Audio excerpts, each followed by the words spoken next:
What's up mga buddy? Welcome back sa ating channel. Oh, di ba? Daily vlog. Hindi pala, twice a week lang. So for today's video mga buddy, ay may nag-request sa atin na Singa Blue na naman daw ng content. Wala na talaga yung Singa Blue. Ano ba ko Singa Blue? Dito natin tingnan. Ay, meron pala ako dito. Pakita ko sa inyo. Ayan o. Wala Singa Blue dito. Ay, kailawan natin. Magana ba tong ilaw ko? Saglit lang ha. Ayan, meron ako Singa Blue dito mga buddy. Ayan o. Ayan, ginugroom ko dito sa 4x8 by 10 na tawag ito na tank. And then wala lang, walang aerator. Kita nyo na walang aerator dito. Ayan siya. Tapos meron pala ako Singa Blue, pero maliliit pa lang. So dito tayo mga pare. Dito tayo sa tabs. So meron ako dito mga hinulog na mga fry. Actually dalawang tab to, isa dito tsaka isa dito. Pero dito ubos na yung chubby fakes. Ayan o. So napakadaming Singa Blue dito. Ayan o. Oh. Halo-halo pa yung male tsaka female kasi gino-grow out pa lang natin. And then balak natin next week separate natin yung male tsaka female. Tapos dito may mga fry tayo dito na hinulog bago lang, last week lang din. Ayan, malalaki na sila. Ayan siya mga buddy. Nasa around 400 pieces yata itong mga body. Same as dito, pero ito mas nauna ng isang buwan yata. Hindi ko na ma-remember. Basta ito yung una kong hinulog nandito. Mga 1 month na yan. And then ito last week lang ito hinulog. Nasa mga 400 plus din. Pero meron pa tayong marami dun sa kabila. So dito tayo mga body. Kasi nandito yung grooming tank ng mga Singa Blue. So puntahan natin. Hindi ko na i-off kasi dito lang naman malapit. Dito mga buddy. Yan. So dito yung mga Singa Blue natin. Pero kinulan tayo ng mga tank kasi nagsilik yung mga tank and kailangan natin i-repair yan mga buddy. Kasi pag nilagyan natin ng tubig yan, useless lang din. Naglilik siya. Hindi pala nagtimpla ng BBS. Okay. Saturday pala bukas. 2 days yung BBS. And then 2 days ma-hatch. So kung magtimpla tayo ngayon, probably Sunday yung harvest. Wala tayo ngayon Sunday kasi pupunta tayo ng Iligan. Sali tayo ng Gabi Actual Show. So hindi na nagtimpla si Buddy Roter. Bukas na lang, Saturday. So pailawin natin mga buddy. Yan. So dito is wala nang laman. Ay, meron pala. Pero konti na lang. Ayan o. Teka, tanggalin ko muna itong pailaw. Ayan natin sa taas. Eto siya mga buddy. So, may mga Singa Blue tayo dito. Kaso hindi na natin naalagaan. Pero pinapakain natin mga buddy. Pero yung nga, bata pa din pala to sila. So, may mga tank na tayong mga bakante. Dito is meron din pero kasi payatan. Na-busy kasi tayo lately mga buddy. Hindi ko alam kung saan kami na-busy. Sa shipping siguro. Na-busy kami sa shipping. So wala tayo masyadong update sa isda. Pero andito lahat ng mga Singa Blue natin mga buddy. Ayan. Ito lahat. So yung iba is na-damage na. Pero may mga ilang pang pwede mag-room tulad nito. Ayan o. Pwede pa yan mag-room. Ganda pa to.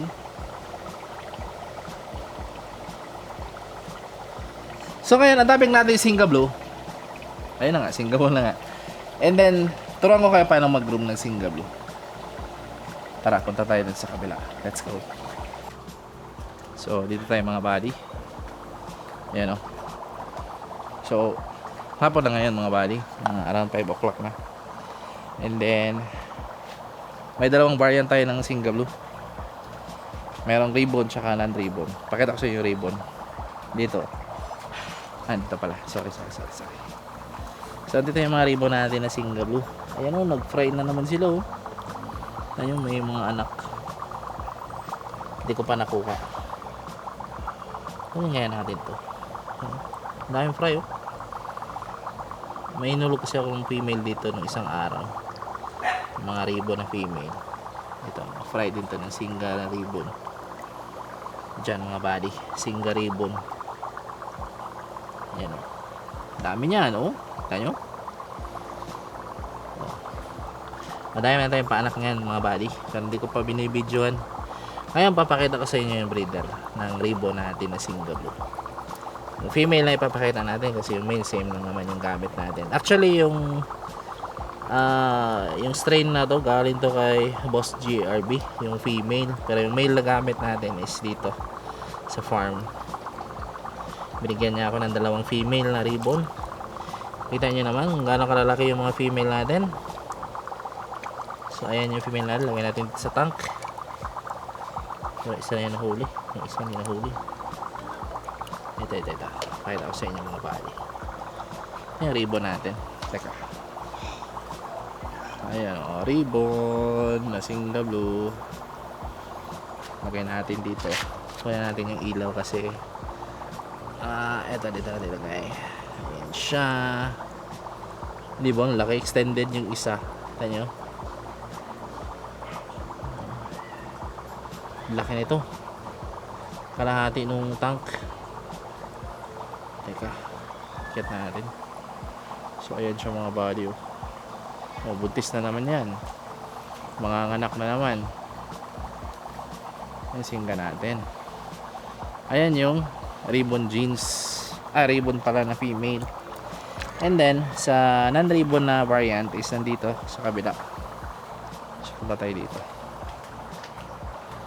Dito yung mga non-ribbon natin na variant. Kuha tayo tubig. Of course, sana lang hindi tumalon. Ayan natin dito yung pailaw. Ayan. Tapos nahulog pala no, sira. Teka, kabit ko lang. Nahulog. So meron tayo dito mga non-ribbon na variant ng Singa Blue. So malalaki din itong mga body, no? Yung iba pumayat na. Dito sa kabila yata yung malalaki. Andito. Teka, hanapan ko kayo ng malalaking female. Eto mga body. Ayan, mga malalaking female. Eto, buntis. Teka lang, pairam. Ayaw. Saan ba yun? Yung buntis natin na hirap kasi mag-vlog. Naka one hand tayo. Lagyan natin dito. Eto na siya. Tchereng.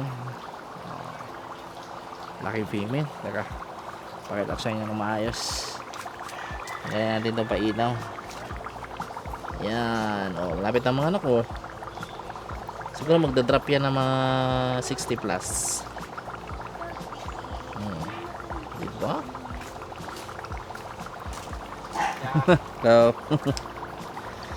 So balik natin, baka hindi manganak. And then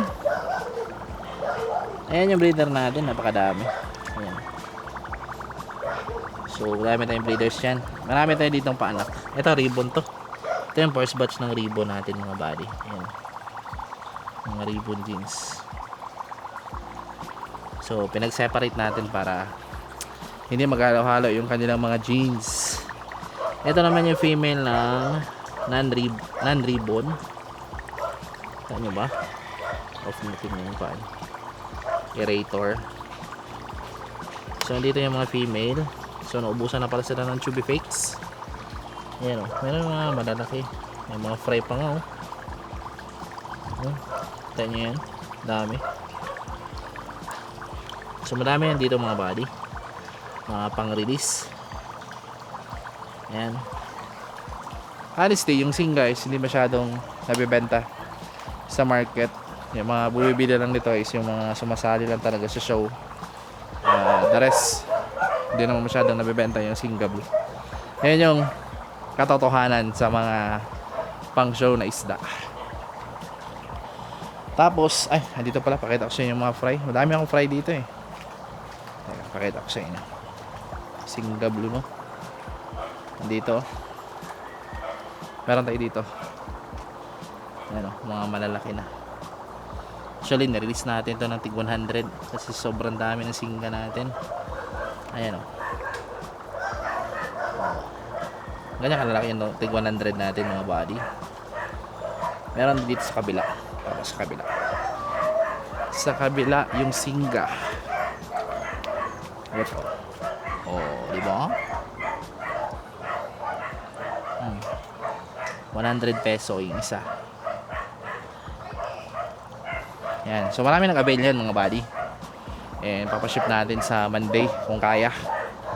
Kung hindi naman Tuesday, papak na lang natin sa Monday. Tapos Tuesday natin papadala yung isda na in order.